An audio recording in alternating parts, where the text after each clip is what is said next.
This Lightboard video aims to provide you with an overview of the venous drainage associated with the lower limb.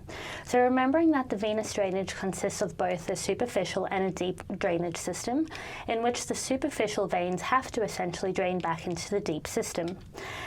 Remembering that our superficial veins of the lower limb are going to be located in the subcutaneous tissue, meanwhile the deep veins are going to mirror and course with the arteries. So if you have a firm grasp on the arterial blood supply, it is going to be a breeze to remember the deep veins of the lower limb. So I'm going to firstly start off with the venous drainage associated with the foot and then work our way up proximally. So if we start at the plantar surface of the foot, we have this arch which is known as the deep plantar venous arch, which serves as a confluence or a reservoir of the smaller veins associated with the metatarsals and the digits.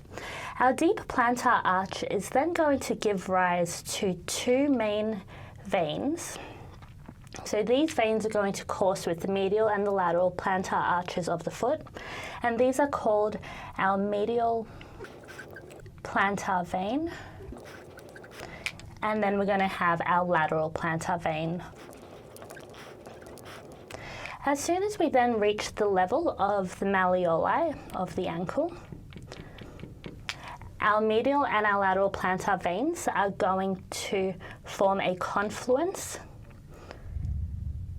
which is also called an anastomosis, where you have two vessels draining into a single vessel.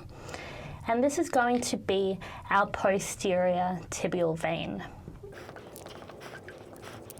So this is going to go up the posterior compartment of the leg. As soon as we then reach the level of the popliteal fossa, this is then going to form another anastomosis. However, before we get to the anastomosis at the posterior aspect of the knee, obviously the posterior tibial vein is going to be draining the posterior compartment and muscles of the leg, so we need to consider the anterior drainage. If we then look at the dorsum of the foot, we know that we have a major vein or a curved vein which is going to then accompany the arcuate artery. So we say that this is going to be venae comitantes of the arcuate artery. And remember, this is going to be located on the deep aspects of the dorsum of the foot. This is then going to continue as our dorsalis pedis vein, again until we reach the level of the malleolus. We reach the malleolus and our dorsalis pedis is then going to continue as the anterior tibial vein. So although I do specify that we have an anterior tibial and a posterior tibial vein, it is important to remember that with the lower extremity, particularly the more distal we get, so when we're looking at the leg and the foot, these are actually structured in the form of venae comitantes, which are going to be our paired veins running or coursing with the arterial blood supply. So as soon as we get to the level of the popliteal fossa, our posterior and our anterior tibial veins are going to form a confluence or an anastomosis as the popliteal vein. So another major landmark then, we reach the level of a deficiency in the adductor magnus muscle, which is called the adductor hiatus, which is going to be the opening of the adductor canal. So as soon as we pass through this adductor canal into the anterior aspect of the thigh, our popliteal vein is then going to continue as our femoral vein. The femoral vein will then continue into the pelvis once we reach the landmark of the inguinal ligament. So as soon as the femoral vein then passes through the inguinal ligament, it is then going to continue as our external iliac vein, which is then going to drain the external aspects of the pelvis. So a couple of things that we have left out is firstly the tributaries. So remember, a tributary is going to be the opposite to a collateral branch. So it's where you have a branch draining into a major vessel. So with the lower leg, we have a major tributary to the posterior tibial vein, which is going to be the fibular vein. And then with the femoral vein in the femoral triangle, we have a major tributary known as the deep femoral vein, which is then going to drain the posterior compartment of the thigh. So we also know that we have a superficial drainage system associated with the lower limb. So in order to go through the superficial drainage system, I'm going to draw on the superficial veins in blue and talk about the drainage.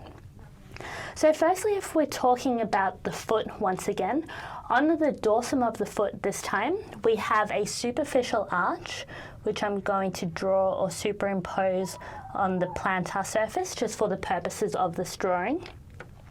And this is called our dorsal venous arch. So the dorsal venous arch then is going to then give rise to two superficial vessels, which are still going to course along the medial and the lateral aspect of the foot. And these two vessels then are going to be our lateral marginal vein, and then on the medial aspect we have our medial marginal vein. So the significance of these two is our medial marginal vein, as soon as we reach the level of the medial malleolus, is going to continue along the medial aspect of the lower extremity, and it's going to drain into a little hiatus in the deep fascia associated with the femoral triangle. This big vessel, or very long vessel, is going to be called the great saphenous vein. On the lateral aspect then, our lateral marginal vein is going to course posterior to the lateral malleolus. It's then going to continue through the posterior compartment of the lower leg, and it's going to drain into a hiatus in the popliteal fossa. So this one over here is then going to be our small or our short saphenous vein.